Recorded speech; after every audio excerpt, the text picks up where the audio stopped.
አመሰግናለሁ ለይኩንና ቤተልሔም። አሁን የሚገኘው የአዲስ አበባ ባህልና ኪነ ጥበብ ቢሮ ከከንሴና ክሎዚት ጋር በጋራ ያዘጋጁት የፋሽን ትርኢት ላይ ነው። እንግዲህ የፋሽን ትርኢት በተለይ ደግሞ ባህላዊ አልባሳቶቻችን በዘመናዊ መንገድ ተጊጠው አስውበዋቸው እንግዲህ ትርኢቱ እየተካሄደ ነው የሚገኘው ማለት ነው። ይህ ትርኢት በዋናነት ባህላዊ አልባሳት በዘመናዊ መንገድ ቀለል ብለው ለለባሽ እንዲመች ተደርጎ የተሰሩ ናቸው ማለት ነው።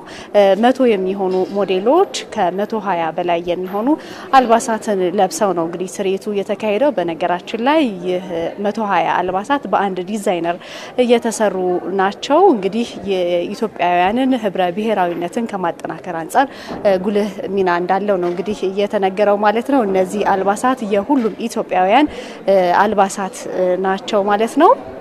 በነገራችን ላይ አልባሳት በተለይ የአንድን ሀገር ማንነት፣ ባህል፣ እሴት፣ ወግን ከመግለጽ አንጻር ከፍተኛ ሚና አላቸው። እነዚህ አልባሳት ደግሞ በደንብ ኢትዮጵያዊነትን እንዲያንጸባርቁ ተደርገው የተሰሩ ናቸው ማለት ነው።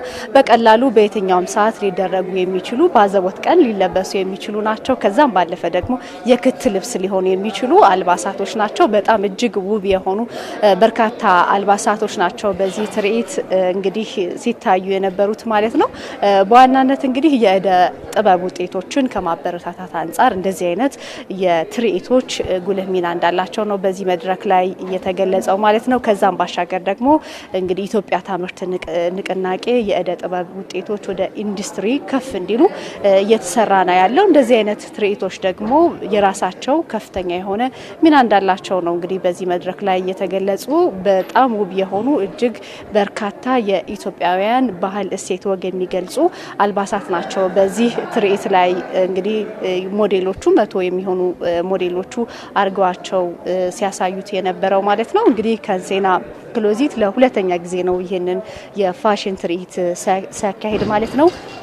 እንደዚህ አይነት የፋሽን ትርኢቶች በተለይ የሀገርን ውብ ገጽታ የሚያሳዩ ናቸው። ከዛም ባለፈ ደግሞ ኢትዮጵያ ምን ትመስላለች፣ የኢትዮጵያ መልክ ምንድነው የሚለውን ደግሞ በጉልህ የሚያሳዩ ናቸው ማለት ነው። ማንኛውም የውጭ ጎብኚ መጥቶ የኢትዮጵያን አልባሳት ለማየት ቢፈልግ እንደዚህ አይነት የትርኢቶች የፋሽን ትርኢቶች በደንብ ፍንትው አድርገው የሚያሳዩ ናቸው። ከዛም ባለፈ ደግሞ በተለይ ደግሞ እነዚህ አልባሳቶች በሀገር አቀፍ ደረጃ በተለይ ማንነትን ወግን ከማሳየት በዘለለ ደግሞ የኢትዮጵያ ምን እንደምትመስል ለዓለም አቀፉ ማህበረሰብ ለማስተዋወቅ ከፍተኛ ሚና ያለው እንደሆነ ነው የተገለጸው። በአጠቃላይ የአዲስ አበባ የባህልና ኪነ ጥበብ ቢሮ ከከንዜና ክሎዚት ጋር በጋራ ሆነው ያዘጋጁት ይህ የፋሽን ትርኢት እንግዲህ በአፍሪካ በዓለም ላይ የኢትዮጵያን አልባሳት ለማስተዋወቅ እንግዲህ ጉልህ ሚና እንዳለው ነው የተገለጸው ማለት ነው።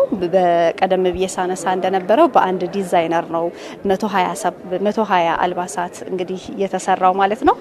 ቀለል ተደርገው ሊለበሱ የሚችሉ ያማሩ እንዲሁም ደግሞ የክት ልብስም ደግሞ ሊሆኑ የሚችሉ ናቸው እንግዲህ ሲታዩ የነበሩት ማለት ነው።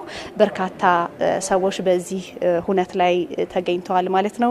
የአዲስ አበባ የባህልና ኪነ ጥበብ ቢሮ ሰዎችን ጨምሮ በርከት ያሉ ታዳሚዎች ናቸው የተገኙት የፋሽን ዘርፉ ላይ የሚገኙ ማለት ነው። እንግዲህ እንደዚህ አይነት የፋሽን ትርኢቶች በተለይ ደግሞ የስራ ፈጠራ ከማጠናከር አንጻር ጉልህ ሚና አላቸው። ኢንዱስትሪውን ደግሞ ለማዘመን ከፍ ለማድረግም የራሱ ሚና እንደሚጫወት ነው የተገለጸው ማለት ነው። ይህንን ይመስላል መረጃዬ።